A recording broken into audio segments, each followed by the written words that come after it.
All right, welcome back to Problem Solver Politics. I am your host, Cardin Ellis, with Cody the Oracle. Hey, everyone.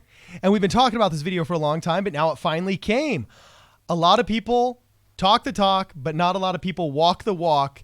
And the topic du jour is automation, especially how it's going to affect retail clerks and truck drivers. So we decided we would go to the biggest truck stop in all of LA County, a city called Castaic, California, where the entire city is basically a truck stop, and actually talk with some real life behind the wheel truckers about automation and how it's affected their industry or how they think it's going to affect their industry. We even talked to the bartender at the Country Girl Saloon that is a bar totally for truckers. So without any further ado, we're just going to roll tape, starting out with Claude the truck driver, and see what's up in Castaic. All right, so I'm here with Claude in Castaic, California. How has automation affected you already? Well, just look at how many people have been put out of work in the UAW with automation and the auto factories. As trucks have gotten more automated, have you noticed a change to your business, yes or no? I have noticed a difference. Ooh, what's the difference? It is a lot slower. Sí está afectando muchísimo más para nosotros, los que trabajamos, porque no hay empleados ya. Automation in the trucking industry is the wrong thing because anyone can hack into that computer and cause havoc anywhere in the country. Okay, now there's a lot of talk about an upcoming fourth industrial revolution where automation takes over jobs. Now, you think there's no place for automation on the road. However, Forbes and many of these other outlets have postulated that 20 to 30 million jobs will be, quote, automated away in the fourth industrial revolution. Do you agree with that projection? And second, if your job were automated away, do you feel like you could easily step into another career? No. I'm too old, and I remember the science fiction movies back in the early 60s. All of that stuff has came true. These science fiction movies today, they will come true in the next 20 to 30 years. All of this science fiction, just like going to the moon, that was a science fiction movie back in the early 60s and then 50s. Driverless vehicles was a science fiction movie. We've got them today. Okay, I guess just point blank, do you fear your job will be replaced by a robot ultimately, yes or no? I don't, because I'm old enough to retire and get away from it. When it will threaten my job, I'll be retired. I don't think they're going to work. Okay, do you think future younger truck drivers, there will be less of them? The younger truck drivers are idiots. They think they have to have a GPS. They don't know how to read a road atlas. They've got to have an iPhone and a computer, everything. They're idiots. They cannot go anywhere without the dispatcher telling them how to get there. You ever heard of a guy named Andrew Yang? I've heard that name. I don't know who he is, but I've heard the name. Okay, cool. Basically, he's suggesting that in order to compensate for the robot apocalypse, as he calls it, or the fourth industrial revolution, or basically this wave of automation that's coming, we tax the robots with a VAT tax, such as, you know, the Amazon or the UAW robots that have replaced human jobs, and we give every human a minimum of $1,000 a month as a universal basic income. If you were receiving $1,000 a month, what would you do with it? I think that it's a stupid idea because that sounds like AOC. Want to pay everybody, get free medical, and not benefit society. Thank you very much, brother. You're awesome. The politicians promise the world knowing they cannot do it. If a politician walked up to me and said, I will see what I can do, I can't guarantee it, but I will see what I can do, I will vote for that politician. All right. Okay, so pause there for a second, Cody. Okay, there was some really interesting stuff going on there. 2 out of the 4 people that we first interviewed that you saw there actually had noticed a difference in automation and how it was starting to encroach on the industry. Nobody had talked about an apocalypse, but they definitely saw it on the horizon. And we noticed, Cody, that both the Cuban truck driver that was really cool and also Claude had serious doubts about whether or not automation was going to take off. Now, the data suggests that, look, it's going to take off. However, they did bring up some good points. And one of those good points was what the Latino guy told you about. Tell us the story really fast about how when things break down, robots can't fix themselves very well. Yeah, well, I mean, it was actually, he was just showing me pictures like, hey, dude, the reason why we're here right now is because we had to wait for a few hours because our, I wish I knew more about cars. I don't. Basically, the gist of it is what I got is that something went wrong, some hose broke or something, a bunch of liquid leaked out, they had to pull over to the side of the road, so it took them like an hour and a half to get it all put together. And I will admit, that is kind of a wrinkle. I had never really, I had kind of thought of it, but I just figured out they'll take care of it somehow. But like realistically, I think that is a concern. Now, is it something we'll never be able to figure out? That I don't know. I think people are pretty crafty. They'll be able to figure out how to be frank, honestly, we'll get more into it later, but one of the big takeaways I had from this is that I do think some kind of hybrid system where there is still a person not manning, but there's still a person on the truck. They're just not driving it, but they're there to do other things, just not drive it. So maybe that would lead to reduced wages. But I think talking with these guys, like I can see the argument for there's going to be a person on the truck or near the truck or within range of the truck somewhere. I mean, what happens if they just hit a nail, tire goes flat? You know what I mean? Like, they do need people around to repair them. I think the question just remains is, how close do they need to be? Do they need to be in the driver's seat? Do they need to be within 10 miles? Where do they actually have to be? That's the question. Yeah, and so basically we got a feeling from most of these truckers that, we know it's coming. The older generation definitely thought, I'll be retired before it's an issue, and the young guys are too stupid to take my position. Let's keep rolling with the others. Alrighty. Estamos con Ana Isabel del Truck Wash, ¿ok? Y Ana, una pregunta. Estamos hablando mucho de un candidato que se llama Andrew Yang, que está preocupado por los robots y las máquinas que están apoderándose de todos los camiones, ¿no? ¿Ha visto un cambio en su negocio con los nuevos camiones y los robots que los manejan? Sí está afectando muchísimo más para nosotros, los que trabajamos, porque no hay empleados ya. No hay trabajo para el empleado. Ok, ¿piensa que las máquinas y la inteligencia artificial va a reemplazar a los camioneros? Sí, en un futuro sí lo va a hacer. Ok, ¿en cuánto tiempo piensa? Posiblemente, si no me equivoco, en unos 10 años o menos. Ok, wow. ¿Y qué haría usted con su trabajo en ese caso? Por ahorita, tratar de salvar todo lo que se pudiera, porque en un futuro no pienso que vaya a existir ya mi negocio. Ok, wow, interesante. Bueno, este candidato, Andrew Yang, ok, está proponiendo que nosotros imponemos un impuesto sobre las máquinas. Básicamente, si un camión con inteligencia artificial puede reemplazar a 3 camioneros, tiene sentido que nosotros ponemos un pequeño impuesto en ese camión con inteligencia artificial, ¿no? Y con esa plata nosotros reembolsemos a la gente $1,000 al mes. ¿Qué haría usted con $1,000 al mes? Nada. ¿Nada? ¿Lo ahorraría? Nada, porque $1,000 es lo que pagas una renta. Es verdad. No me va a alcanzar ni para mis gastos personales ni para mi comida. Okay. ¿Piensa que usted podría agarrar otra clase de trabajo fácilmente si pierde su trabajo acá? ¿Piensa que podría hacer otra cosa o no? No, porque yo ya no estoy tan joven para agarrar donde quiera, me van a agarrar más personal joven donde quiera que tú buscas, que gente ya que estamos más de edad. Pero si usted es inteligente, linda, podría hacer lo que quiera. Tú lo piensas muy bien, gracias. Pero no donde quiera, y aparte de eso no soy máquina. O sea, hay máquinas que te pueden sustituir y lo van a hacer en un futuro. Okay, so this girl was an Andrew Yang commercial. I mean, she was noticing the hurt already and thought it's only going to get worse. I am on the downward slope of my company. And she had data from the sales of her truck car wash to prove it. I thought she was the most compelling argument of everybody we interviewed, albeit in a different language. Yeah, no, it was really cool, man. Okay, let's go to the next one. Next Okay. guy was really funny.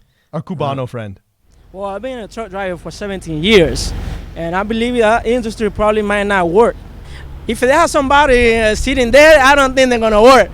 The trucks that you say they're gonna be driving by themselves, I've seen it on the road, and they had like on the front right there, on the front of the windshield, they had like a bunch of sensors. They look like little cameras, you know what I mean? So I believe those sensors are the one that picking up everything in front of them, and like they look really cool. But you know, like it's like having like a big hat in front of you. Do you think robots are going to replace human drivers? I don't think so. So they're way far for those trucks to really work and take over the trucking industry, man. We're gonna win. We're gonna take this industry. We're gonna We'll win. probably, if it ever happens, I think they're far away from now, man. Maybe 20, 30 years from now, if it happens. But I don't think it's gonna happen. Okay, Forbes suggests that somewhere between 20 and 30 million jobs are going to be lost to automation, and retail clerks and truck drivers are going to be some of the first hit. If you lost your job as a trucker, could you easily get a job in some other industry? Yeah, because I have experience in other industry. I am an entrepreneur as well, besides driving. The company I work for is my family-owned the company. So, you know, and I do a couple of stuff on the side. So for me, I don't have a problem. I can replace my paycheck. But for other people, probably been driving all their life truck, you know, like probably gonna be tough because they're not gonna get the money they get right now driving than doing something else. And you know what? It's a lot of old people out on the road, you know, like people over 30, 40, 50 years old. And it's gonna be hard for those people to get another job because, you know, For the record, they I'm already 36. old. So the reason why we're doing this video is we were inspired by Andrew Yang, who's a presidential candidate, who is suggesting that we tax the robots with a VAT tax, a value-added tax. So we tax the Amazon robots that replace the retail clerks, and we tax the driverless trucks that replace the truck drivers with a small sliver of a VAT tax in order to give a dividend called the Freedom Dividend to all the American citizens of about $1,000 a month. What would you do if you received $1,000 a month Freedom Dividend? I would save it and invest it. You'd save it and invest it in what? $1,000? Yeah, man, why not? What would you invest in?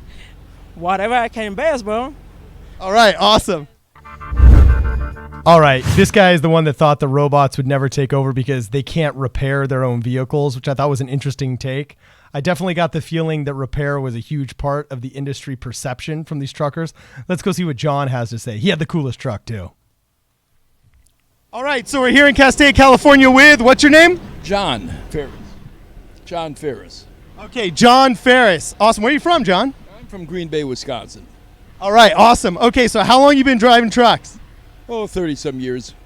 Wow, that's a long time. Holy smoke. Okay. We're doing this segment because Forbes did a study, and actually a lot of think tanks have done studies, and they're concerned about the, quote, fourth industrial revolution where robots are going to be replacing a lot of human jobs.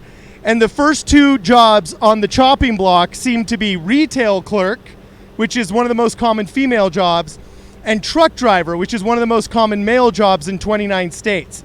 Have you noticed a change in the industry towards automation that you think threatens your job? When it will threaten my job, I'll be retired. I won't be around to worry about it. Okay, we've actually gotten that response from a lot of people. That's actually so funny. It actually took me off guard there for a second.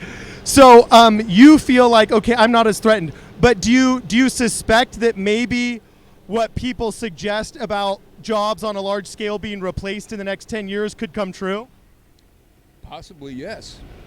Okay, what's made you think that? Because some people seem to be like doomsday preppers when it comes to this, and other people are just shrugging it off. We wanted to interview some real behind the wheel truck drivers to see if they've noticed actual changes and if they think it could happen. So if you think it could happen, how long do you think it would take? Oh, probably about 5 or 10 years. Wow, that's a short time span. They're already testing driverless trucks. Is there anything you think that a human can do that a machine never really could? Drive around a city, go to a venue and back the truck into a dock where it can be unloaded by humans. Okay, so we only have 2 more questions left. First is, let's just say, God forbid, you all of a sudden were replaced by a robot that did everything you could do perfectly, and you weren't going to retire. Do you feel like you could easily shift into another job that would compensate for this income? Possibly. Oh, really? What do you think you'd do? I don't know. I'm in the entertainment. We're in the entertainment industry, and I'm sure I could find a job somewhere in that industry. Okay, cool, awesome. And the last thing is, one of the candidates that we're following is a really interesting guy named Andrew Yang, who is suggesting that we put a. Have you heard of Andrew Yang already? Yes, I have. What have you heard? He wants to pay everybody $1,000 a month because of technology replacing humans for everyday work, I guess. Okay, how'd you hear about him? Through the debates. Oh, wow, just through the debates. Hey, you're actually really in the know, man. I like you, John. That's awesome. So what do you think about the whole VAT tax and the freedom dividend? What would you do with that $1,000 a month if you received it? Spend it, I guess. I don't know. Jeez. That's awesome. It's only $1,000. Not a game changer, but enough to, go have some fun with, huh? not a game changer, not at all. That's awesome. All right, thank you, John. Do you have anything else you want to say? Huh? Keep trucking. All right, awesome. Thanks, man. All right, so he definitely had a very in the know response. You can definitely tell all the truckers know that automation is coming. There is a division in opinion about what the effect is going to be and how long it's going to take, but they definitely all feel it. Finally, we took a little trip to the Country Saloon for purely educational reasons, of course. I believe it's the Country Girl Bar and Saloon. Or the Shout Country outs Girl. to the staff of the bar. Yeah, exactly. Country Girl Bar. So let's see what they had to say. We Yeah, did yeah, our yeah. homework with Lindsay, the bartender. There we go, Lindsay. Shout out. So you say, okay, have you noticed a change in the industry? Yes, there has been a big change. Okay, what have you noticed? Like a lot of the guys that haul produce, they don't come down this way anymore. They used to go a little bit up north. I can't remember the name of the town. Now everybody's like going East Coast. So we're not getting as many truck drivers on the West Coast. Okay, do you think that is anything to do with artificial intelligence or just basic geography? It's probably geography, and it's probably where the money's at the moment. So, or where their company's sending them. Okay, that makes sense. Have you noticed anything specific to increased automation in trucks that's affected the amount of clients you get? No, No, it's the same old stuff pretty much? same stuff, 15 years, seen it all. Okay, cool, awesome. And last 2 questions are, if you, Andrew Yang is suggesting a VAT tax on robots to be given to everybody who's potentially been affected by this. If you received $1,000 a month, what would you do with it? I would do absolutely nothing because I spend more on my hair and my nails and my pedicures and facials a month than $1,000. That's awesome. Anything else you want to say before you go? Nope. All right, awesome. Thank you, Lindsay. That was pretty funny. One of the only really real criticisms of the bag was people were like, dude, it's not enough. No, but I mean, You know? I would also say though, That's nothing. Doesn't even pay my groceries, says Ana Isabel. no, but in part, that's kind of part of the push people, because one of the arguments you'll see against UBI a lot is people will say, oh, $1,000 a month, what? People are just gonna like not work or do anything, and then when you talk to people, a lot of people who are actually working class people who work, like, oh, $1,000, I can't live on that, man. I need to make way more than that. I spend that much on X or Y, so I think it's cool seeing real people saying like, well, obviously I'm not gonna live on this, but it definitely helps. Definitely money. Like they said, they'll kind of joke, but hey, what if you just didn't have to pay for hair if you're a girl?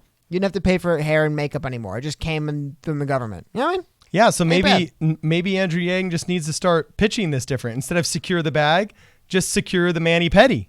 Andrew Yang, secure that mani-pedi. Or those groceries. I definitely, here's a couple of my takeaways. Everybody we talked to was intimately aware that automation was coming. Okay, so obviously this is a conversation that's already existing in the trucker community. Second was those that were not very familiar with Andrew Yang's argument or the intricacies of automation definitely settled kind of into tribal camps of, oh, well, that sounds like AOC nonsense. Kind of like, oh, it's a socialist giveaway, or, sure, why not? Okay. And then the third takeaway was there was a division on how successful people thought the machines would be. And one of the things they often brought up, which is a criticism of AI, even the biggest machine learning experts and artificial intelligence scientists admit that problem solving is not a key element of artificial intelligence's success. And there is a lot that can go wrong in trucking that generally experience can bail you out of. So like you, I'm wondering, it's almost as though, will we have driverless trucks and then just 2 or 3 guys that fix them all as they break down up and down the road, or what? It definitely seems like humans aren't completely eliminatable, but it looks like 90% of them are, and they're all aware of it. And the old guys see it coming, but they don't worry because they're about to retire. And the young dudes, you know, they're kind of already looking for an out, like Ana Isabel and her friend Jose. How about the other guy? Like he said, he's like, you asked him, like, what would you do if, you know, he's like, oh, I'm an entrepreneur. I do a bunch of other stuff. Like I said, people are aware. They're preparing for, like, you know, maybe this isn't forever. One thing we actually didn't have a chance to speak with just because where we went that I think would be fascinating, I think the other angle of it we missed, if anyone in the comments can let us know more, is dispatch. Yeah. Because they could probably automate dispatch. I mean, that's true. You just basically Waze sends them directions. You know what I mean? Like, you know, but at the same time though, Waze, I don't want to take too much time, but I remember I was up in like a small town kind of up in the hills. And I had Waze direct me. I had to get from my Airbnb I was staying at to the house I was trying to get to. And it took me like 15 turns, go 400 feet, turn left, go 500 feet, turn left, go 400 feet, turn right, all the way up and down through these neighborhoods. Because like technically speaking, I guess it was faster. But as a human being, I'd rather just sit in traffic for 2 minutes than spend 2 minutes looking at my phone. So I think that's one of the things you kind of lose, that having a traditional, more like a dispatch person. So same like I said with the trucks. The trucks can drive themselves, but maybe it'll actually take them longer to get to their destination. And how many every times single thing requires someone to come help. And how many times have we all gone up the Pear Blossom Highway on our way to Utah, or it's gone down even through our own hometown here, and they confuse a big long private driveway for a street, you know, and they stick you at some errors, dead end. That like there are a lot of errors. Well, I guess that's a good point. What happens if we do get to a point where we, you know, it's all like we won't get to that point as soon as we think. If an AI dispatch sends an AI truck, because what happens if an automatic? Seriously, what if they tell them that your house isn't there and that's a throughway? The truck will just keep going until it gets to like maybe the collision sensors will kick in. But you know what I mean? Like sometimes there is just little stuff like that where you need a human being in the car to look and say, "Wait a minute, hold on, there's something not right here." Yeah, you know?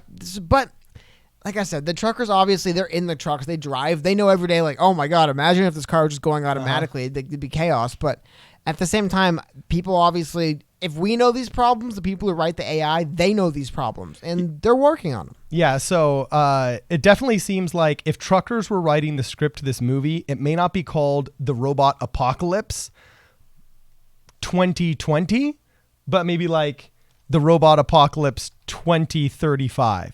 Anyway, let us know what you guys thought of this video in the comments below. If you have any suggestions for other Man of the Street videos, please also let us know. If you haven't liked yet, please like. If you haven't subscribed yet, please subscribe. If you haven't contributed yet, please contribute in the link below in the description of the video. This is Problem Solver Politics.